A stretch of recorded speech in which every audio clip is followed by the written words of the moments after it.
नमस्कार. रशिया आणि युक्रेन यांचं युद्ध सुरू होऊन 2 वर्षाचा पुढचा काळ संपत आला, पण युद्ध काही थांबायचं लक्षण नाही. अशा वेळेस रशियाचे अध्यक्ष व्लादिमीर पुतीन असं म्हणतात की युद्ध समाप्तीकडे मी प्रयत्न करतो. त्यासाठी भारत, चीन आणि ब्राझील यांनी मध्यस्थी करावी. खरं तर यापूर्वी तुर्की आणि रशिया यांनी सुरुवातीलाच बऱ्याच वाटाघाटी केल्या, पण त्या निष्पन्न झाल्या नाहीत.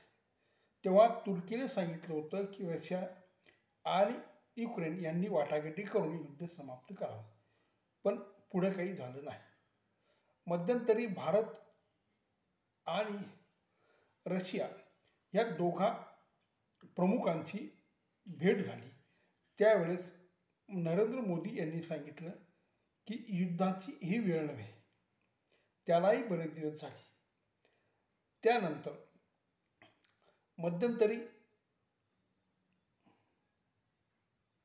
मोदी रशियाला जाऊन आले. त्यावेळेस मोदींनी परत ती गोष्ट पुन्हा सांगितली, पण त्यालाही बरेच दिवस झाले. त्यानंतर मोदी युक्रेनला जाऊन आले आणि युक्रेनलाही त्यांनी ह्या पद्धतीने तुम्ही लवकरात लवकर बोलणी करा आणि युद्ध समाप्तीसाठी काहीतरी मार्ग शोधा असं सांगितलं. म्हणजे दोघं देशांना मोदीने सांगूनही आजही युद्ध चालू आहे. त्यातल्या त्यात जे पुतीन म्हणतात ते खरोखर त्यांना मान्य आहे का, किंवा हे बोलणं वरवरचं आहे की युक्रेन आणि रशियाचं युद्ध थांबावं आणि त्याच्यात बोलणी व्हावी, असं जर पुतीनला वाटत असेल तर मग एवढ्या मोठ्या प्रमाणात शस्त्रास्त्र रोज पुतीन युक्रेनवर का टाकतो. आणि चीनने मध्यस्थी करावी, भारताने मध्यस्थी करावी, ब्राझीलने मध्यस्थी करावी असं जे हे म्हणत आहेत, तर मुळात भारत आणि चीनचं चांगलं बरोबर नाही. हे शेजारी देश असूनही यांचं फारसं पटत नाही. अशा वेळेस जेव्हा भारत जास्त प्रमाणात भाग घेईल त्यावेळेस चीन त्याचा मोर्चा घालेल आणि चीन जेव्हा भाग घेईल तेव्हा ते युक्रेनला आवडणार नाही. कारण चीन हा रशिया दार्जिना देश आहे आणि त्याचे शस्त्र रशियाने बऱ्याच दिवस वापरले आणि युक्रेनवर ते टाकले, तेव्हा युक्रेन चीनची मध्यस्थी कसं स्वीकार करेल. ब्राझीलचा विषय थोडा बाजूला ठेवूया. भारत असा देश आहे की रशिया आणि युक्रेन दोघंही त्यांच्या बोलणी करण्याला, त्यांच्या मध्यस्थीला मान्यता देतील.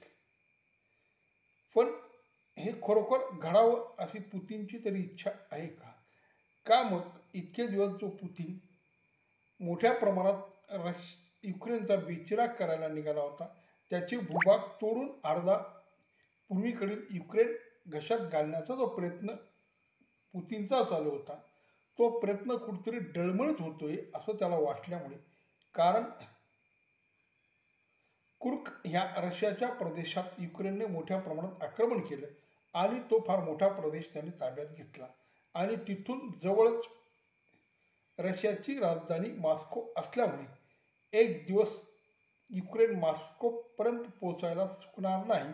कारण America, France, German, Netherland, Spain या देशांनी मोठ्या पल्ल्याचे क्षेपणास्त्र युक्रेनला देण्यास सुरुवात केली आहे आणि पोलंड आणि इंग्लंड यांनी तर सैन्यसुद्धा देण्याची तयारी केली आहे. कुठल्याही परिस्थितीत रशिया जिंकता कामा नये अशा पद्धतीने युरोपियन देश आणि हे बाकीचे देश युक्रेनच्या पाठीमागे खंबीरपणे उभे आहेत. अशा वेळेस कुठतरी रशियाचे जे कूटनीतिक असतील, जे मोठमोठे मिलिटरीचे अधिकारी असतील, त्यांनी कुठतरी, किंवा सचिव वर्गातले जे लोक असतील, परराष्ट्र धोरण ठरवणारे, यांनी कुठतरी पुतीनला सावध केलं असावं की जर असंच चाललं तर रशियाचंही मोठं नुकसान होईल आणि जर एक दिवस मॉस्कोवर युक्रेनच्या क्षेपणास्त्रांनी विमानांनी हल्ला केला तर रशियाची नाचक्की होईल आणि एवढं मोठं समृद्ध आणि प्रगतिशील मॉस्को शहर जे रशियाची राजधानी त्यावर हल्ला झाला तर ती मोठी बदनामी ठरेल अशी नीट समज किंवा असं पुतीनला कळालं की एक दिवस ही गोष्ट होईल तेव्हा आपण जे काही कमवलं, ज्याच्यासाठी आपण युद्ध केलं, जो भूप्रदेश युक्रेनचा आपल्याला हवा आहे यासाठी आपण हल्ला केला, ती बाजी उलटी होईल आणि आपल्याला नाविलाजाने वाटाघाटी करावं लागतील. कारण जर युक्रेनने रशियाचा बराच प्रदेश बळकावला तर वाटाघाटी करताना रशियाला मोठ्या प्रमाणात नाचक्की पत्करावं लागेल आणि आज युक्रेनचा घेतलेला प्रदेश किंवा ताब्यात असलेला प्रदेश सोडावा लागेल. कारण त्यांचा प्रदेश जर युक्रेनच्या ताब्यात असेल तर तो प्रदेश सोडवण्यासाठी युक्रेनचा प्रदेश सोडावा लागेल, म्हणजे वाटाघाटी करावं लागतील. अशा वेळेस हे युद्ध कशासाठी चालू केलं हे उद्या जनता पुतीनला विचारेल.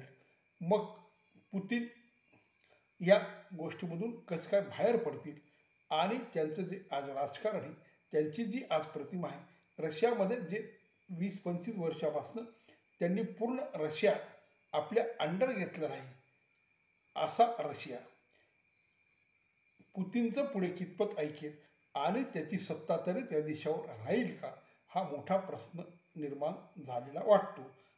या सगळ्या गोष्टीचा विचार करून आज पुतीन 2 पावलं मागे येत भारत, रशिया, चीन आणि ब्राझीलला मध्यस्थी करण्यासाठी पुढे करतोय. याचाच अर्थ युक्रेनने बऱ्यापैकी बाजी मारली आणि युक्रेनने रशियाच्या बलाढ्य ताकदीसमोर एक मोठ्या प्रमाणात टक्कर देण्याचा प्रयत्न केला. कारण एवढा छोटा देश साधन संपत्तीने कमी असून बी रशियासारख्या जागतिक कीर्तीवाल्या देशाला टक्कर देणे ही सोपी गोष्ट नाही. पण युक्रेन पुरून उरला असंच म्हणावं लागेल आणि असेच काही दिवस युक्रेनचं जर आक्रमण चाललं तर रशिया नक्की बॅकफूट